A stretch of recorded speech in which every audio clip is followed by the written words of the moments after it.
Rohan was upset. He would be getting a pair of shoes and a pullover on his birthday, and not the table tennis set he wanted.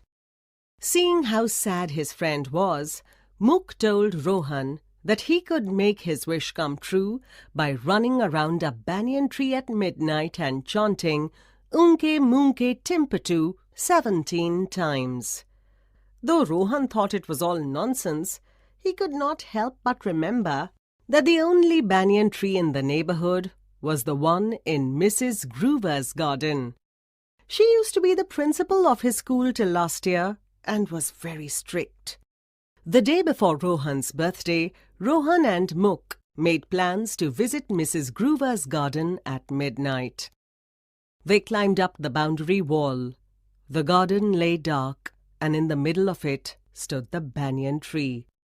Rohan started running around the tree chanting, Unke Munke Timpatu, I wish my wish is coming true, over and over again. Suddenly, a dog barked loudly. Rohan stopped.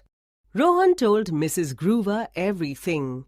He feared she might not believe him, but she listened to him without interrupting and only asked if he believed in Unke Munke Timpatu. Mrs. Groover told Rohan to complete his rounds and leave using the front gate. Rohan finished the remaining 6 rounds and left. On his birthday, Rohan was rejoicing over his new gifts when he saw a parcel. On it was written, To Rohan Khanna, from Unke Munke Timpatu. Rohan was delighted to see a table tennis set inside. He had got what he had wished for, but he couldn't stop wondering who had given it to him. After gathering a lot of courage, Rohan went to Mrs. Groover's house and asked her if she also believed in Unke Munke Timpatu. She said yes.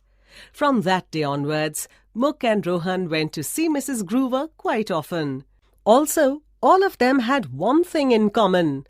They all believed in Unke Munke Timpatu.